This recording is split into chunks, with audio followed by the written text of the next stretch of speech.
sallallahu alaihi wasallam told us that man kana akhiru kalamihi la ilaha illallah dakhala al-jannah. That whoever's last words are la ilaha illallah will enter paradise. And we ask Allah subhanahu wa ta'ala to make all of us amongst them. That may our last words be la ilaha illallah. As a matter of fact, the Prophet sallallahu alaihi wasallam even told us, whoever says la ilaha illallah with firm conviction will enter paradise. So this one statement, this one phrase is our key to eternal salvation. This is our key to actually attaining paradise and everlasting eternal happiness. And that's why it's so important for us to actually have a deep understanding of what this phrase truly means. We should have deep conviction in it, profess it with our tongues, and live our lives according to it. So la ilaha illallah, this is literally the slogan of our life. This is the main thing that our life should revolve around. That nothing is worthy of worship, our attention, our energy, our focus, anything we do except for Allah subhanahu wa ta'ala, the Almighty, the All-Powerful. So the bird, he's making the statement. Imagine a small little bird, a hoopoe, something that doesn't have intelligence like human beings. This small little creature, this small little animal itself understood the reality of this world. It understood the reality of Allah subhanahu wa ta'ala. And he ends the statement by describing Allah as Huwa Rabbul Arshil Azim, that He is the Lord of the mighty throne. And the commentators, they mention that this is part of the beauty and eloquence of the Quran.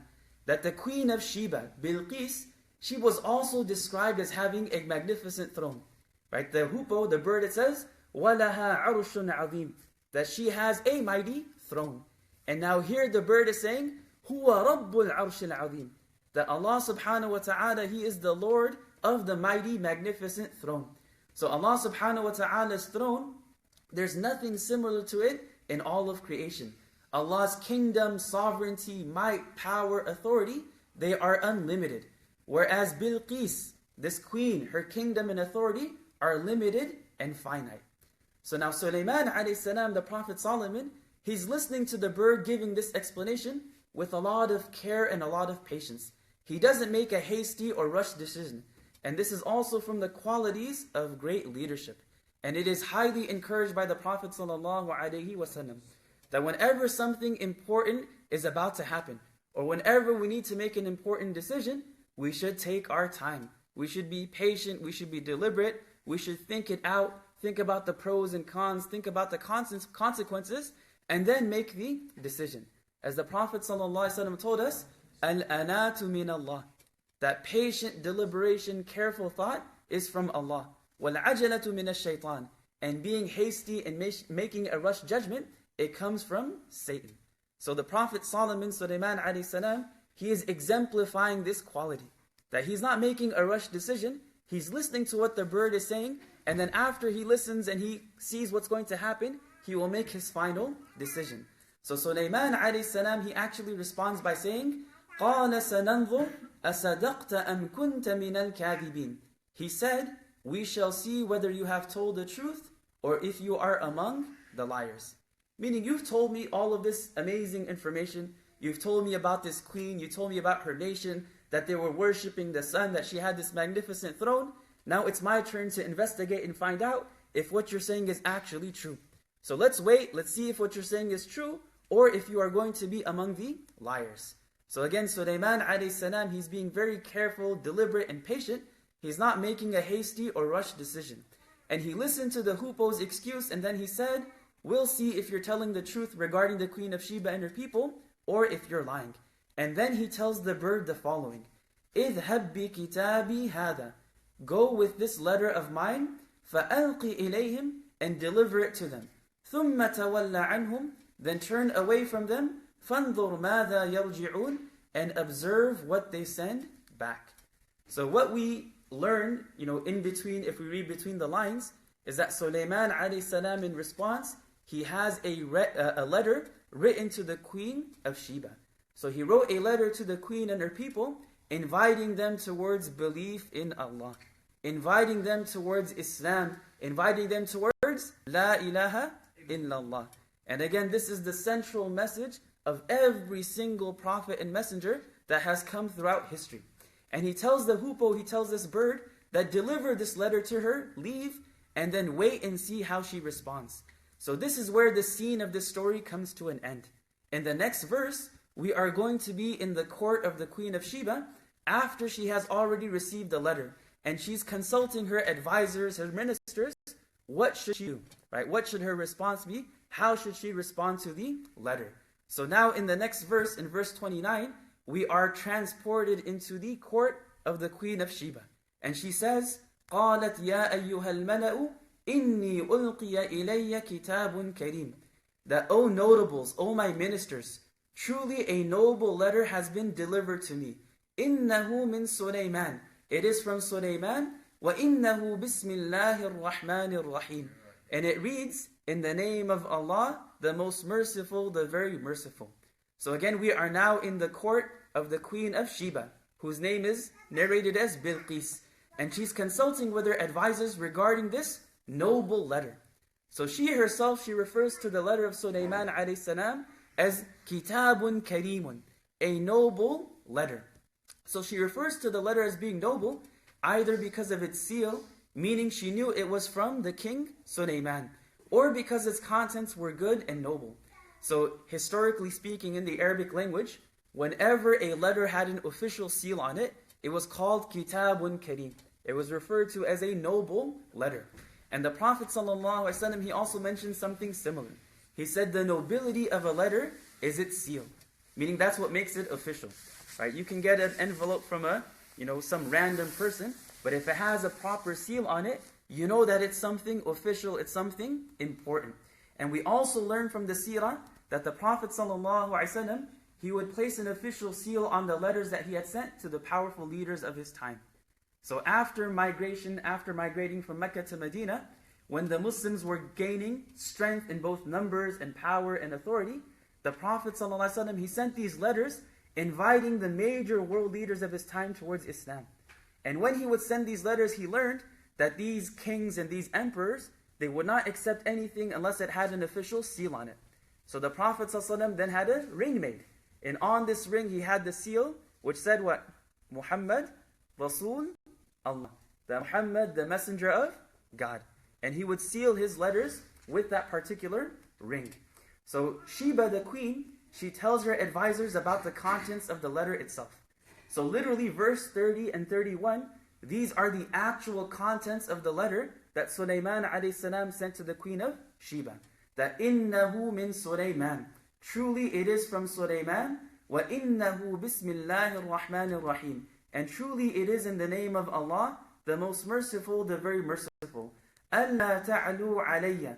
Do not exalt yourselves against me. Do not be arrogant against me. Wa'tuni muslimin. But come to me as Muslims. Come to me in submission.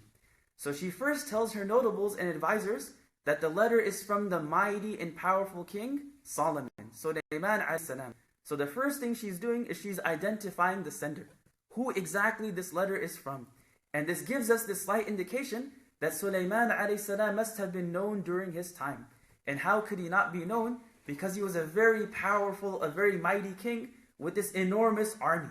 An army that was made up of men and jinn and birds and animals.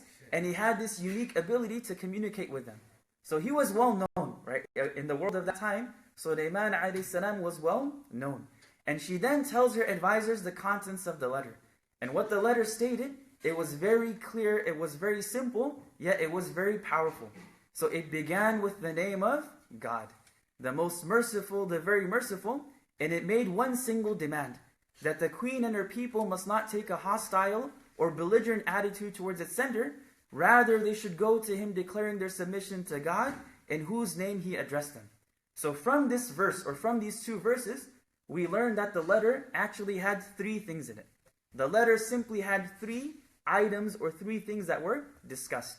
The first is that it began with the name of God.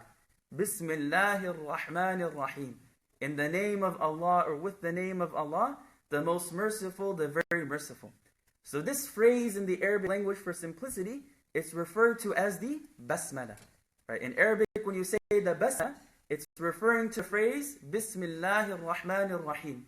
So the basmala, the short phrase itself, is a very concise yet powerful declaration of the oneness of Allah and His divine and infinite mercy. So from the many manners that we learn from Islam is to begin all of our actions by mentioning the name of Allah first. Right? This is one of the most important teachings that the Prophet ﷺ has left us with. That whenever we want to do something that has any significance, that has any importance, it should always start with whose name? In the name of Allah. So the Prophet ﷺ says, كُلُّ أَمْرٍ ذِي بَالٍ لَمْ يُبْدَأْ فِيهِ بِبِسْمِ اللَّهِ فَهُوَ أَقْطَعُ. That every matter, every affair of significance, of importance, that does not start with the name of Allah, it is devoid of any blessing. So we are being taught that if we want our actions and whatever we do to be blessed, to be full of barakah, it should start with the name of Allah. And the purpose behind doing this is far-reaching, and it carries several different benefits. First and foremost, it reminds us about Allah. That before starting anything, before we eat, before we drink, before we sleep, when we wake up, when we go outside the masjid, whatever we do, if you start it with Bismillah, you're reminding yourselves about Allah. You're reminding yourselves about your Lord and Creator. And by doing so, you're preventing yourself from doing anything wrong. And that's why our teachers would say that if you're about to do something and you can't say Bismillah before it, then you probably shouldn't be doing it. Right? If you're going to do something and you can't say Bismillah before it, then that's something you should not be involved in. It helps us attain Allah's support. That when we're doing that action, by mentioning the name of Allah first is going to give us His support and His help. And it reminds us of the purpose, the source of fulfillment of that need, the source of blessings for that action, and its final destination. And as we discussed briefly last week, the word Allah, it is the proper noun for the Almighty Lord and Creator, the all-hearing, the all-seeing, the nourisher and sustainer. It is the greatest name of God and the most comprehensive. It's the name for the divine essence. And the word Ar-Rahman, right? The word Ar-Rahman, it's derived from the word Rahmah. It comes from the word mercy. And it means the one whose mercy is incomparable. There's nothing like it. That there's no comparison to it, referring to an all-encompassing, inclusive, universal mercy. That's what Allah subhanahu wa ta'ala tells us in the Quran as well. وَرَحْمَتِي وَسِعَتْ كُلَّ شَيْءٍ. That my mercy encompasses every single thing. So Allah is Ar-Rahman. His mercy is all-encompassing and universal. And He is also Ar-Rahim. And the commentators mention that Rahim is mercy that's specific to the believers. So in the life of this world, when Allah subhanahu wa ta'ala deals with human beings and animals in this entire universe, He is Ar-Rahman. That His mercy is universal, it's general.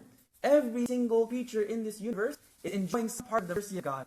But in the hereafter, on the day of judgment, His rahmah, His mercy will be specific to those who believed, to the people of faith, the people of Iman. And mercy, it's a very unique divine quality of Allah subhanahu wa ta'ala.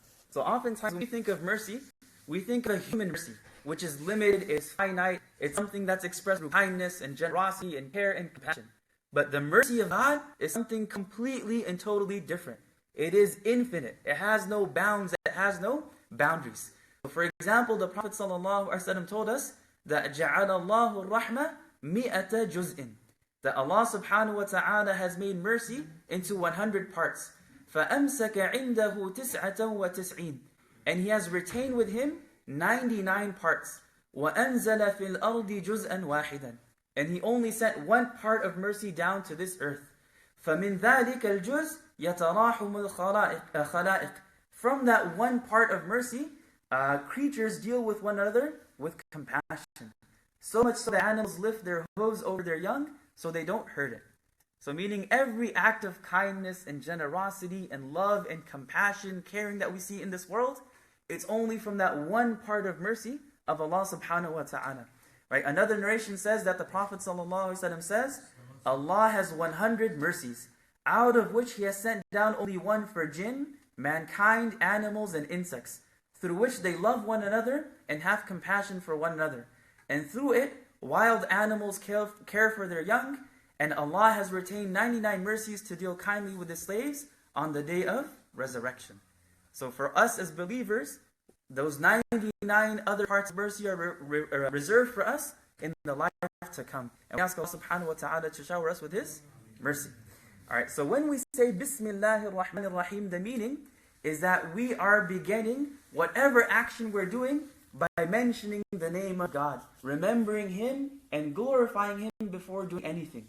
We're seeking His help and assistance in every single thing that we do because of the fact that He is the absolute Lord and Master, the most merciful, whose mercy is vast and encompasses every single thing.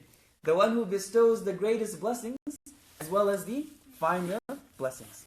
So this letter, it starts with Bismillahir Rahmanir Rahim. And that's what we're being taught. That whatever we do, we should start it with Bismillahir Rahmanir Rahim. The second thing in the letter is that he says, Allah ta'alu alayya, that do not exalt yourselves against me. Meaning, do not adopt a hostile and belligerent attitude towards the sender. Don't adopt an attitude of arrogance, of conceit, of haughtiness and pride that will prevent the truth from entering into your hearts.